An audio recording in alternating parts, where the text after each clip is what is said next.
Ottish.com. Learn anywhere, anytime. अब यो सुनिरहेको श्लोक एकदम बडा अप्ठ्यारो जस्तो लाग्छ। ल हेर्नुहोस्, जटाटवी गलज्जल प्रवाह पावितस्थले गले वलम्बितां भुजङ्गतुङ्गमालिकां डमड्डमड्डमड्डमन्निनादवड्डमर्वयं चकार चण्डताण्डवं तनोतु न शिव शिवम्। शब्द पनि एकदम जाल, शब्द जाल कस्तो छ, यसलाई मजाले उच्चारण गर्ने जिब्रो फड्किन्छ। अझै भन्नु है त, यसलाई राम्रो स्वर मिलाएर गायन तरिकाले पनि गाउन सकिन्छ, तर कम्तीमा कविताको ढाँचाले। जटाटवी गलज्जल प्रवाह पावितस्थले गले वलम्बितां भुजङ्गतुङ्गमालिकां डमड्डमड्डमड्डमन्निनादवड्डमर्वयं चकार चण्डताण्डवं तनोतु न शिव शिवम्। एउटा ताण्डव नृत्यको प्रसङ्ग हेर्नुहोस्। यो जसरी यो संसार विध्वंस हुन्छ, अन्तिममा बडो कोलाहलपूर्ण ढङ्गले सारा वेगवान वायु चल्न थाल्छ, हजारौँ बराबर सूर्य चम्किन थाल्छ, समुद्रहरू एकदम आकाश हुने गरी माथि माथि उफ्रिन थाल्छन्, सारा हिमाल पहाडहरू सम्मिन थाल्छन्, पृथ्वी विध्वंस हुन्छ। त्यतिखेरको कोलाहलमय आवाज कल्पना गरौँ त कस्तो होला। यो पनि एउटा ताण्डव हेर्नुहोस्। ताण्डव भनेको एउटा कठोर नृत्य मानिन्छ। संसारमा सृष्टि सुन्दर छ, प्रलय विनाश छ। सृष्टिको प्रतीक र विनाशको प्रतीक। पार्वतीको लास्य नृत्य सुन्दर छ, पार्वती सौन्दर्यको प्रतीक हो भने शङ्कर प्रलय संहारको प्रतीक। यसले त्यो संहारको एउटा कठोरतालाई व्यक्त गर्नको निम्ति शब्द पनि कस्ता छन् हेर्नुहोस्। ढमड्डमड्डमड्डमन् निनादवड्डमर्वयं, शिवजीको डमरुको आवाज।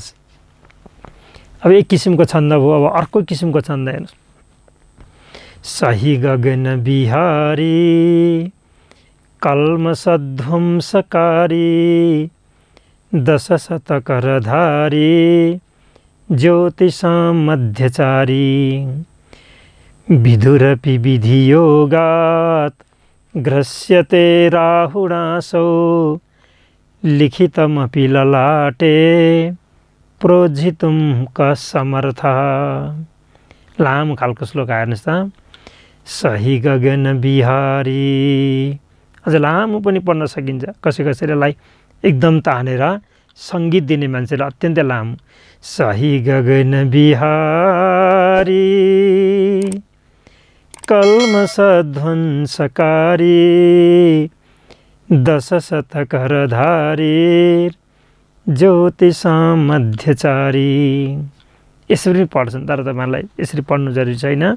बिस्तारै हेर्नुहोस् त। सही गगन बिहारी कल्मषध्वंसकारी दश शतकरधारी ज्योतिषां मध्यचारी विधुरपि विधियोगात् ग्रस्यते राहुणासौ लिखितमपि ललाटे प्रोज्झितुं कः समर्थः। हेर्नुहोस् त श्लोकहरू तपाईँले याद गर्नुहोस्। अब अर्को श्लोक छ अर्कै छन्दको। निगमकल्पतरोर्गलितं फलं सुखमुखादमृतद्रवसंयुतं पिबत भागवतं रसमालयं मुहुरहो रसिका भुवि भावुका। अब अर्को छन्द हेर्नुहोस्। अस्ति मैले भनेको श्लोक हेर्नुहोस् त। सहसा विदधीत न क्रियाम् अविवेकः परमापदां पदं वृणुते हि विमृश्य कारिणं गुणलुब्धा स्वयमेव सम्पदा। तपाईँलाई मैले एउटा सुक्ति बताएको थिएँ नि। सहसा विदधीत न क्रियाम्, कुनै पनि कुरा नसोची नगरौँ भन्ने त्यसको फुल श्लोक पुरा श्लोक।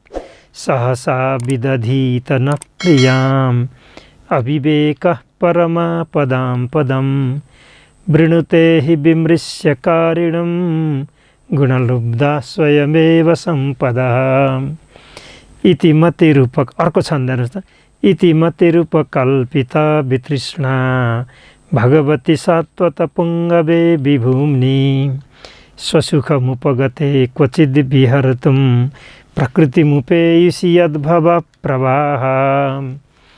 इति मति रूपकल्पिता वितृष्णा भगवती सात्वत पुङ्गवे विभूम्नि स्वसुखमुपगते क्वचिद् विहर्तुं प्रकृतिमुपेयुषि यद्भव प्रवाह।